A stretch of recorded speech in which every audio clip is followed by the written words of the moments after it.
கோலி talk Kollywood news. குமுதவல்லியா வலம் வந்த ராதிகா ஆப்தே.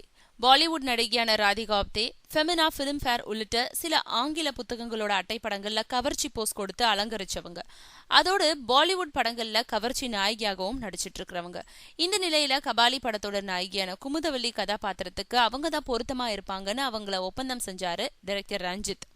அந்த வகையில மாடர்ன் நடிகையான ராதிகா ஆப்தே அந்த படத்தோட ஆடிஷனுக்கு வந்தப்போ இவங்க எப்படி கபாலி படத்துல நடிக்கும் பெண்ணா சரியா இருப்பாங்கன்னு சிலர் பேசிக்கிட்டாங்களாம். ஆனா அப்படி இருந்த ராதிகா ஆப்தேவை சென்னை ஸ்லம் ஏரியா பொண்ணா சேலை கெட்டப்புக்கு பக்காவா மாத்தி கேமரா முன்னாடி அழைச்சிட்டு வந்த போது எல்லாருமே அசந்துட்டாங்களாம்.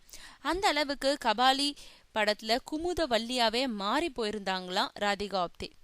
அதையடுத்து படப்பிடிப்பு தளத்துக்கு அதே கெட்டப்ல அவங்கள கொண்டு வந்து இறக்குனப்போ வேடிக்கை பார்த்தவங்களுக்கு அது ராதிகா ஆப்தேன்றதே தெரியலையாம். அதை பார்த்து இதுதான் இந்த கேரக்டருக்கு கிடைச்ச வெற்றின்னு சொன்னாராம் டைரக்டர் ரஞ்சித்.